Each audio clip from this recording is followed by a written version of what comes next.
Hi, I'm Alicia from Catalonia, and here's my story.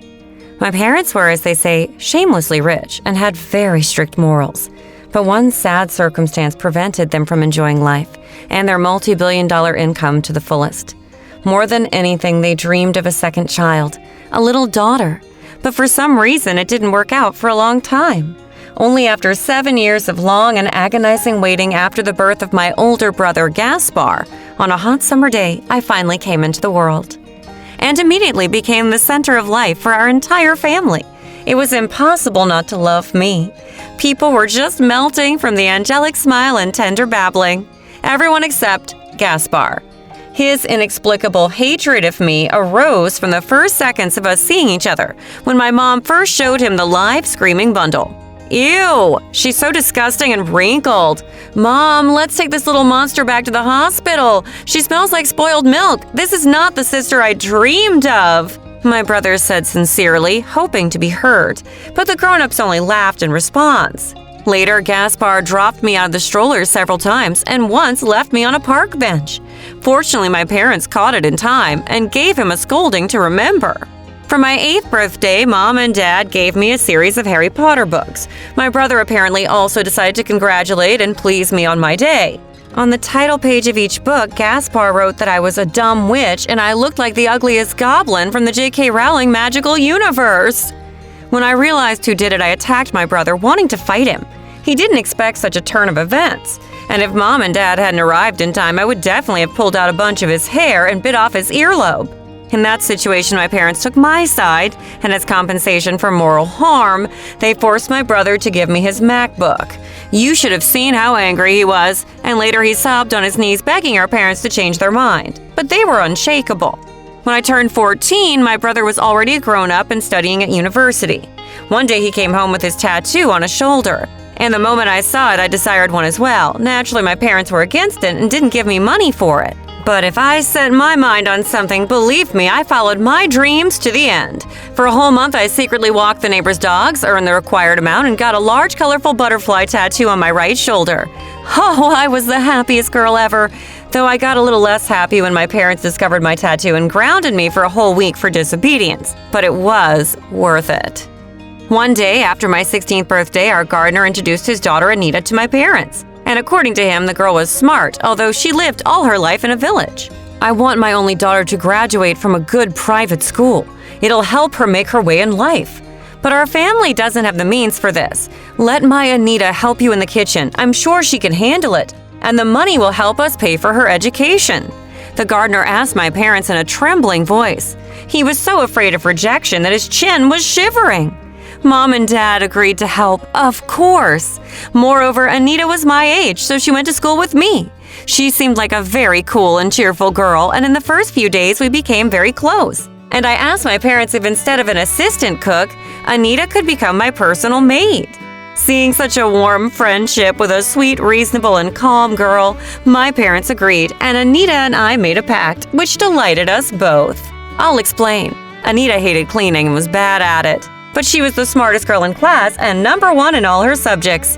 And I, on the contrary, was so restless and rebellious that school was a living hell for me, and homework was a sophisticated torture.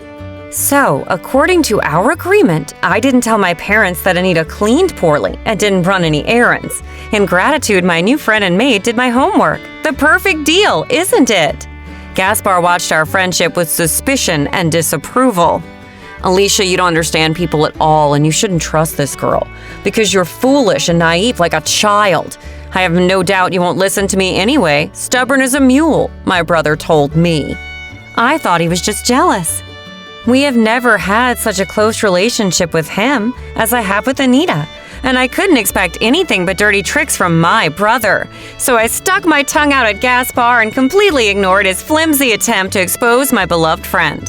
In the meantime, an event occurred that divided my life into before and after. At a classmate's party, I was approached by my crush, a guy named Victor from a parallel class. I liked him for so many years, but I never took the initiative and kept my feelings a secret from everyone. I was convinced that the guy should make the first move. And if a girl starts running after him, she looks like a pathetic little dog. It's horrible. And so my strategy turned out to be working in the long run. Victor got interested in me and invited me to a dance. And after that, he walked me home. And the cherry on top that evening was the first and sweetest kiss of my life. I stood on my tiptoes and melted into a tight embrace of my boyfriend. Yeah, you heard it right, boyfriend. Victor asked me to be his girlfriend that evening, and I said yes. Anita saw the whole scene from the balcony. Her smirk was so suspicious that I didn't want to share my happy news with her at all. But she started this conversation and said that I was a complete idiot to trust someone like Victor. Alicia, don't be stupid. He'll use you and then throw you away like a candy wrapper. Trust me, I know life better than you and I know how mean guys can be, Anita said that evening, and something ominous flashed through her eyes. Her words hurt me a lot, but instead of being happy for me, my friend just spat into my soul. I asked her not to tell my brother and parents about Victor yet. There were certain rules and traditions in our family, and I could be punished for this. After some time, I'll tell them myself. After all, Victor and I are serious. Anita smirked and didn't say anything in response. And then something went wrong between me and my friend. I avoided her and spent a lot of time with my boyfriend, and perhaps over time I would even forget the unpleasant incident. But Anita started behaving completely inadequately. Once my ex-friend put all my eyeshadow into one jar and mixed everything up. Could you imagine? And the worst was when she washed my favorite white haute couture blouse along with colored underwear and turned it into a torn, chewed-up rag. Whew, I wanted to tread my maid into the ground. But to my justified outrage, Anita responded with a loud, monstrous laugh. What are you gonna do, huh? Complain to your rich mommy so she wipes your tears? And what if I tell her that I've been doing your homework for months, or about you kissing Victor in the school backyard? Who'll be the winner in that situation? You better be quiet, swallow it, and be a good girl. Otherwise, your folks will learn everything from me, Anita said mockingly.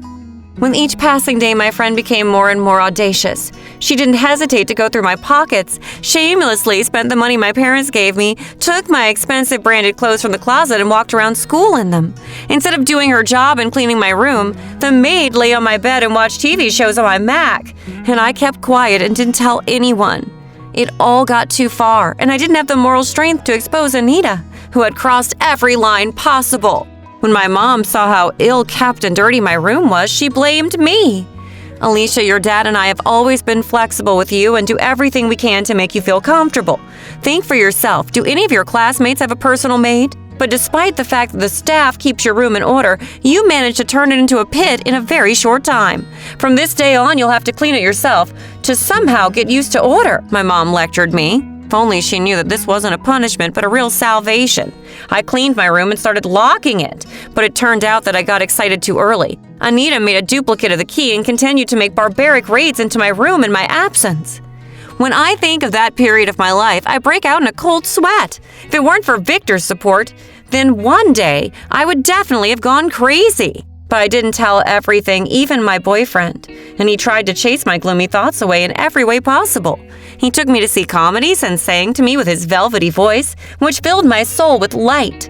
One day, my family and I went out of town. I was supposed to call Victor, but I accidentally drowned my phone in the pool. Oh, I really panicked. My parents flat out refused to buy me a new phone because they were still punishing me. You see, they seriously got into parenting and wanted to teach me some good sense. A few days passed in this turmoil and I almost lost my mind. Gaspar suddenly saved me. I suspected some kind of trick, but my brother honestly gave me his old iPhone and let me use it. I restored my account and number and was already looking forward to hearing Victor's voice, but he'd blocked me. Same goes for all social networks. And when we returned to the city a week later, it turned out that my boyfriend, or most likely not a boyfriend anymore, had transferred to another school. So it turns out he left me, as Anita had once predicted. My heart was broken into small pieces, but I didn't step back from my rules and didn't try to see Victor. Even in such circumstances, I didn't want to lose face and turn into that pathetic little dog. Remember, I already told you about my principles. Usually after a breakup, girls change their image. And in order to quickly forget everything, I decided to dye my hair a bright red color. I did everything according to the instructions on the box, but when I was done, I expected a completely different effect. Imagine, the dye had burned my hair, and it literally came off at the very roots. And instead of red, I got swamp green. I was freaking out, and my parents threw such a scandal that my dad's yelling made the window frame shudder. Of course, I knew who ruined the hair dye. You also probably have guessed it was Anita, who openly laughed in my face. Meanwhile, Gaspar graduated university and got a good job at a large company, and my parents threw a lavish party in his honor. To go out to the guest, I tied a scarf around my head to cover the disgrace that had happened to my hair. By the way, it turned out quite stylish, but no one suspected anything. Imagine my surprise when I saw Victor among the guests. He came with his dad, who turned out to be my brother's new boss. I approached my ex-boyfriend and greeted him coldly. "Victor, I'm glad to be able to tell you everything I think about you to your face. You ran away and left me like a coward, and I will never forgive you for such villainy," I said honestly. My ex was surprised. He said that day I wasn't answering his calls, and he called my house. Anita answered. It turned out that my maid lied to Victor, telling him that I have another boyfriend who got me knocked up, and now I'm getting married.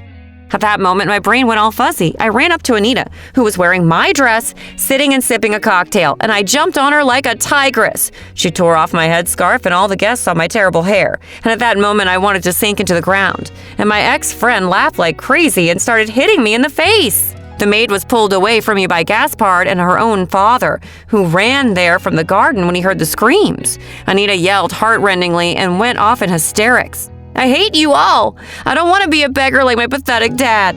I was born to have a good life, and I won't be working for a pittance. It's unfair that some people get everything while others have to slave away their whole lives." Anita screamed like crazy.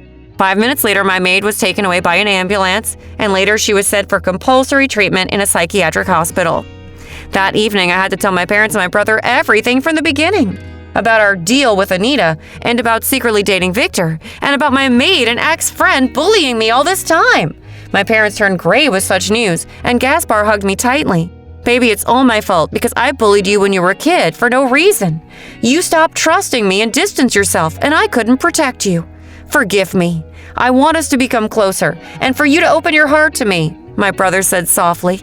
I was happy and moved to tears. They were tears of joy, but it took me a while to learn to trust Gaspar again. By the way, my parents didn't mind my boyfriend Victor, and they even liked him. And my hair grew back very quickly and got even more beautiful than before.